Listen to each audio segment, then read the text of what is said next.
certain kind of way because he's on code. And then you see that Kyle's throwing up the white boy sign, even though I know a lot of people think that, oh, he threw up a Mason sign in the court and that's why he got off. That's spooky shit. He didn't get off because of no Mason shit. He's 17 years old. Dude ain't no master Mason, no grand Mason, none of that. All right? He was out there with the Proud Boys. The only thing he threw up that you should be concerned about is the white pride sign that he threw up with the Proud Boys. So keep in mind, this is what you're co-signing when you say that he acted in self-defense. Because we're short on time, I'm going to go ahead and go to area code 314. Welcome to Blackistand Radio. What's your name? Where you calling from? What's on your mind? My name is Bianca. I'm calling from the Midwest and South. Did they show Kyle saying that? It was an audio only. So the video only was an audio. I thought so. Well, yeah. Well, that's no proof. But that decision in Georgia was a good verdict. Yes, it was. After I read what the accomplices done, especially shooting at the man 3 times, as they said he's done. And I approve Kyle Rittenhouse verdict too. Matter of fact, I contribute to his GoFundMe. Wow. And also some other cases. Okay. And I'm Black American. And so much stuff was going out about what about this case in where this black man ran these paraders down? Have you been kept up on that, Mr. Brooks? Well, I've seen it. For all I know, that could have been a controlled opposition type of situation, and we don't know if the people he ran over are victims because they might have a record. You know what I mean? So we shouldn't really use that. Well, we should use the same precedents that they set with the Kyle Rittenhouse trial. So we're gonna assume he's innocent and that he was acting in self-defense. For all we know, those paraders could have been chasing him. They could have flashed a weapon at him. He might have been trying to get away to save his life. So that's how we're gonna do that. Yeah, but what I've seen on the tape, not to get into no argument, he was zigzagging to make sure he hit people. Well, he might have been trying to get away. Looking at his record, looking at the record this guy had, and that the system failed by letting him back out on the street.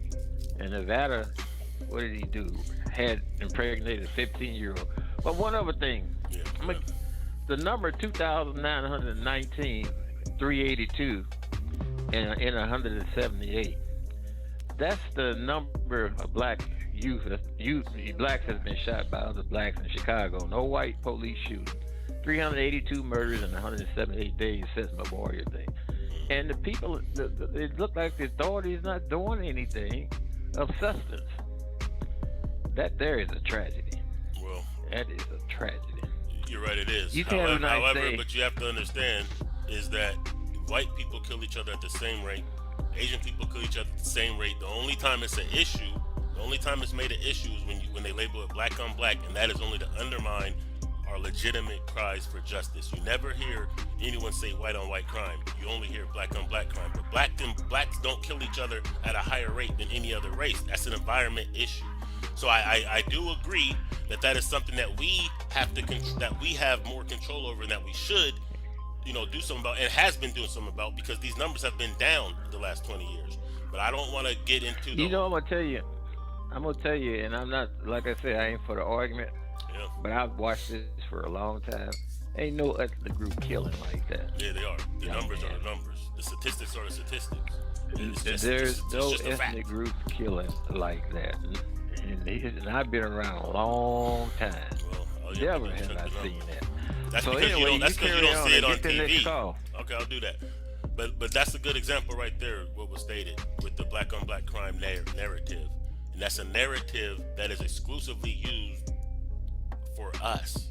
Because when whites kill whites, they don't say white on white crime. When Asians kill Asians, they don't say Asian on Asian crime. So now they have us mimicking their same talking points, and that's the point that I'm talking about being off code.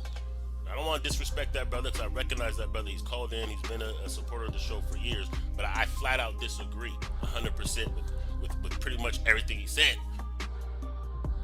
I disagree. I mean, he donated money to Rittenhouse. You're donating money to listen. Wouldn't that be an example of white on white crime? How come it wasn't framed like that? And the idea that you would support someone who was only there throwing up Proud Boy shit. He was only there because he wanted to kill black people. Just so happens some white people got away.